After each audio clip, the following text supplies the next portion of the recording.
Just Cheesy the Podcast, presented by Just Cheesy Productions.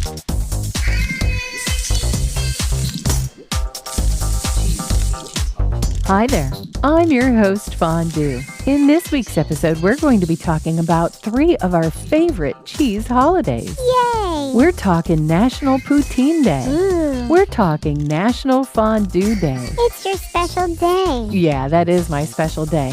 And we're talking about National Grilled Cheese Day. And of course, we're going to tell our famous cheesy joke. Yeah, we are. Stay tuned for episode 73, Hat Trick, on Just Cheesy, the podcast.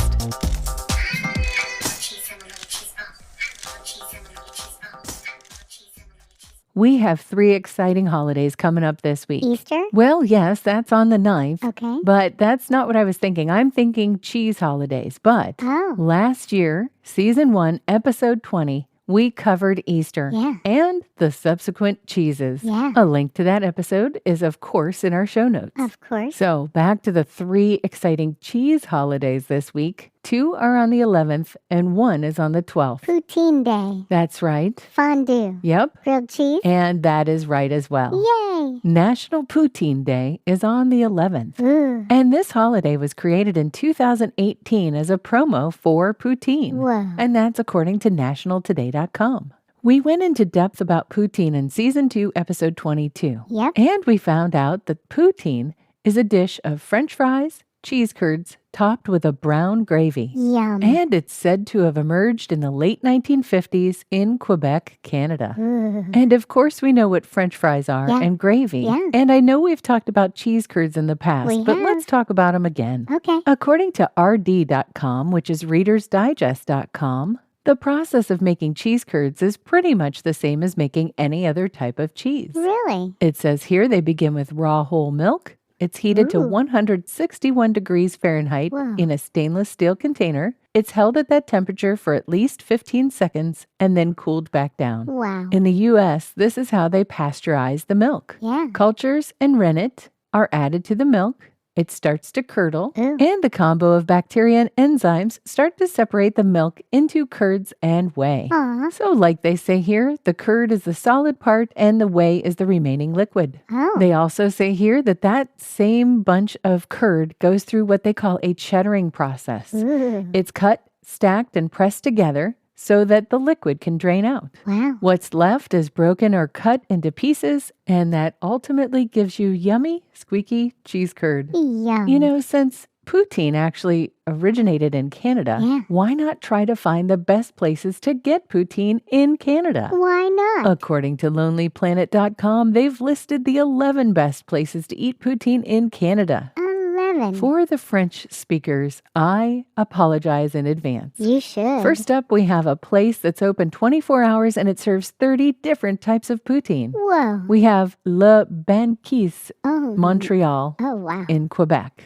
They've operated a 24-hour snack bar since 1968. Holy cow. That sounds so fun. Yeah. There's a high-end poutine that is cooked in duck fat Ooh. and duck fat gravy thickened with egg yolks and heavy cream. Whoa. It can be found at Au Pied des Cochons, Montreal, Quebec. Oh, wow. There's a place called Fritz European Fry House in Vancouver, British Columbia, Yum. that is known for its best melty cheese poutine. Wow. They mention Le Chic Shack in Quebec City, Quebec, Ooh la la. and it's known for its unique poutine variations. Ooh. It's got wild mushroom, aged cheddar, cheese curd, shallots, and herbs, Whoa. or braised beef, aged cheddar, cheese curds, pickled onions, horseradish, and aioli. Whoa. We've got Willie's Fresh Cut, Halifax, Nova Scotia. Wow. We've got Whistle Stop Cafe in Peterborough, Ontario. Okay. We've got Nom Nom Nom in Toronto, Ontario. Nom nom. We've got Big Red's Poutine Maple Ridge, British Columbia. Ooh. Big T's Barbecue, Calgary, Alberta. Wow. La Belle Patate, Oh. Patate, Oh, no. Vancouver, British Columbia. We've got Poutineville in Montreal, Quebec. This one sounds a little bit more fun because they've got to build your own poutine. Whoa. So they have things like nacho cheese, blue cheese, eggplant, corn dogs, filet mignon, meat and tomato. I mean, you can just build whatever you want. Holy cow. On a website called lapoutineweek.com, you can put in your area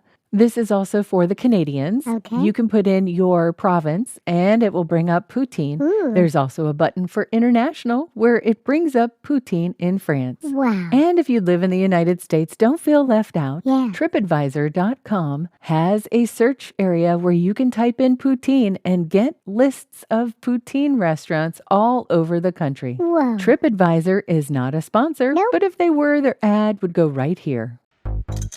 Have you ever wanted to listen to the web? Yeah. Well, Newsly makes that possible. They do? They're an all-in-one audio super app for iOS and Android. Super app. You can listen to trending articles on the web on topics that you choose and get them read to you in a natural human voice. What kind of topics? Sports, Cheese? tech, business, science. Cheese? I'm sure there's even cheese. Yay. They even have an entire section for podcasts. Are we there? Of course we are. Ooh. It's one of my new favorite podcast apps. They even have digital radio. Holy cow. Just go to www.newsly.me to download it free. Whoa. Or use the link in the description.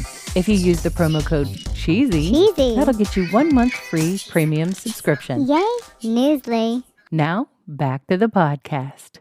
National Poutine Day is on the 11th, and so is my special day, Yay. National Fondue Day. Woo woo. We talked about Fondue and Grilled Cheese, which is on the 12th, Season 1, Episode 21. Yeah, we did. We learned that fondue is so old. Yeah, it Did is. you know that the first known recipe for the modern form of cheese fondue comes from a book in 1699? Holy cow. It was pretty much born in Switzerland, Yeah. and it's known throughout the world as a ooey gooey melty cheese that you dip Oh, yeah. pieces of bread Yeah. or potato Yum. or whatever you want in it. Ooh. Please share some of your fondue photos with us this week Yeah. on our Twitter page. Yes, please. We're going to stay in Canada a little longer, and there's a product called Fonduissimo. Ooh. It says here that they have a special relationship with the Canadians who have welcomed the fondue revolution with open arms. Way to go, Canada. They sell a pretty nifty gadget. Yeah. They have a fondue set. It is $174.99 Canadian, Whoa. but it kind of gives you an easy way to dip your vegetables or your food in the cheese or chocolate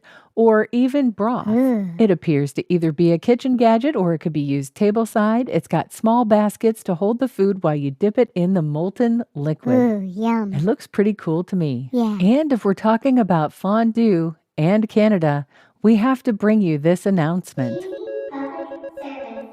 According to globalnews.ca, Quebec cheese fondue products are recalled over possible listeria contamination. Oh, no. According to the CFIA, which is the Canadian Food Inspection Agency, they're recalling a brand named 1001 Fondues. Oh, They no. give a list of affected products on the CFIA website.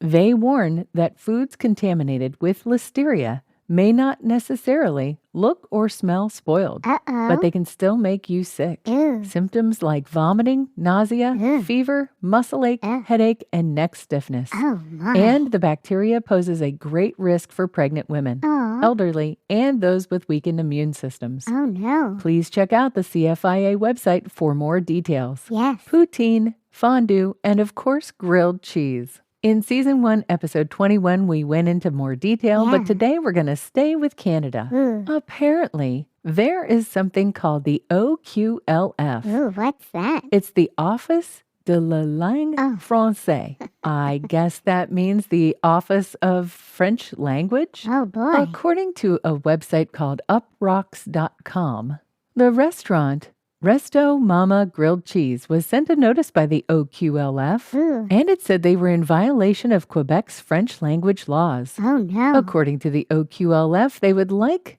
the sandwich to be called Sandwich de fromage fondue, Oh. which obviously translates roughly into melted cheese sandwich. Oh, wow. The owner of the restaurant says he's never once heard somebody call it a sandwich de fromage fondue. Okay. He said he's probably heard grilled cheese, not grilled cheese. Okay. But in any case, he took this fight to local and national media, Whoa. and because of the attention it gathered, the OQLF backtracked. Whoa. And they issued a press release Really? clarifying that, I'm quoting here. Okay. While they object to the title, the storefront won't need to change its name anytime soon. We've included a recipe this week for maple grilled cheese from the website puremaplefromcanada.com. I'm ready for a joke, Fondue. Okay. What do you call a cheesy celebration of Poutine, Fondue and Grilled Cheese Day? Yummy? A great party. Oh, that's so good. Get it? A great party. It was great. It sure was, and it was a little bit cheesy. Thanks for listening to Just Cheesy the Podcast, episode 73, Hat Trick. Thank you. We're going to be sharing some pictures on Instagram and Twitter this week of our favorite fondue, poutine, and grilled cheese. Yeah. We hope that you'll share yours with us as well. Stay cheesy, everybody.